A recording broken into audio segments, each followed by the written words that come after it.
Comment une image apparemment simple, un île placée dans un triangle, est-elle devenue l'objet culte des théoriciens du complot? Matthew Wilson se penche sur l'histoire d'un symbole ambigu. Les théories de la conspiration se nourrissent de symboles cryptés et de signes visuels cachés. L'île de la Providence, un île placé dans un triangle, est un de ces symboles, associés à la franc-maçonnerie mais aussi aux Illuminati apocryphes, un groupe secret d'individus d'élite qui chercherait à contrôler l'ordre mondial.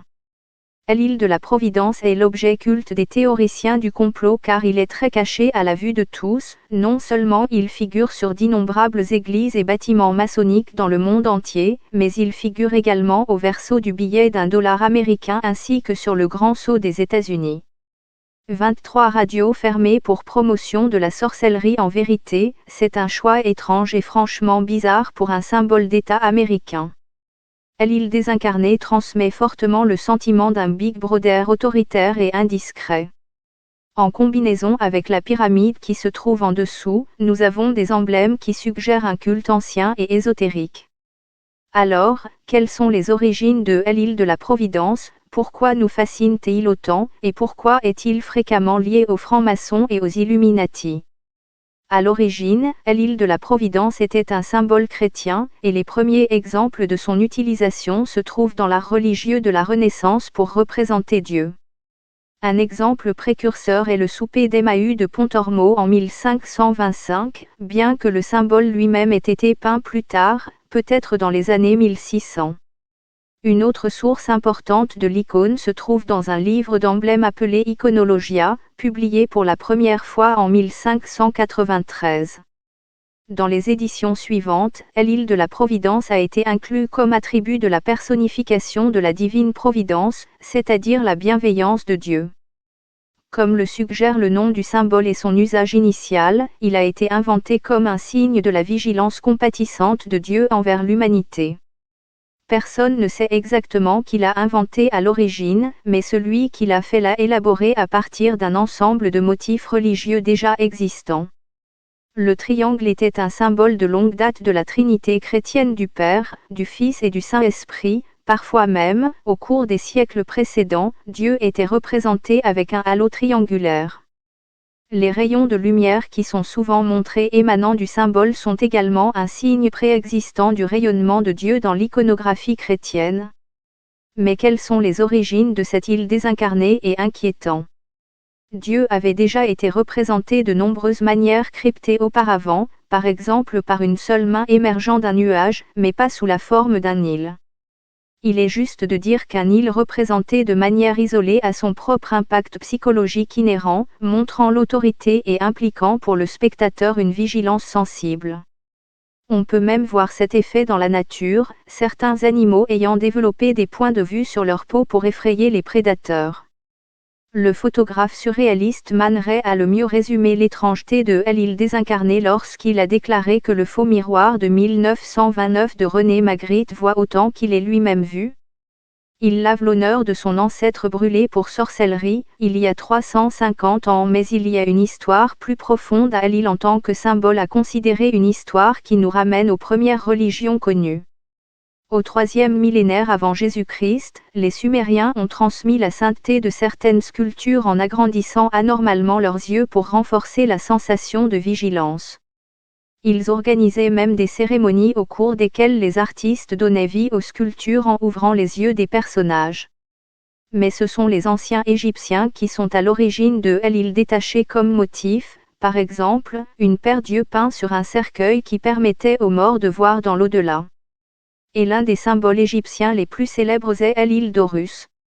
Ce motif est en fait un hybride d'un île humain et d'un île de faucon, et il comprend les marques sombres des sourcils et des joues de l'oiseau.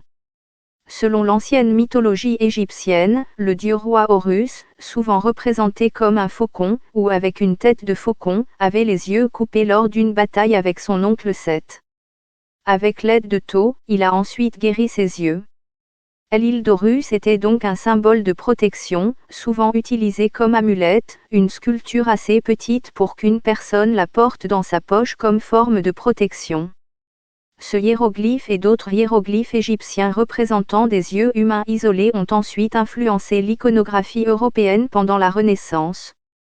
À cette époque, les érudits et les artistes étaient fascinés par l'écriture égyptienne, le seul problème était qu'ils ne la comprenaient pas entièrement, et les tentatives de traduction étaient généralement truffées d'inexactitudes.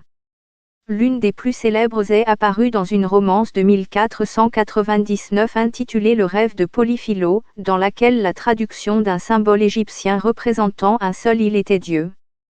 Cette situation résulte d'un malentendu fondamental quant à l'utilisation originale des hiéroglyphes. Nous savons aujourd'hui qu'ils sont un langage écrit composé principalement de signes phonétiques, mais dans les années 1400 et 1500, on leur attribuait une signification beaucoup plus mystique. On pensait que les symboles de l'écriture hiéroglyphique animaux, oiseaux et formes abstraites étaient délibérément mystérieux, chacun d'eux créant un sens par l'inspiration du spectateur plutôt que de faire partie d'un système linguistique.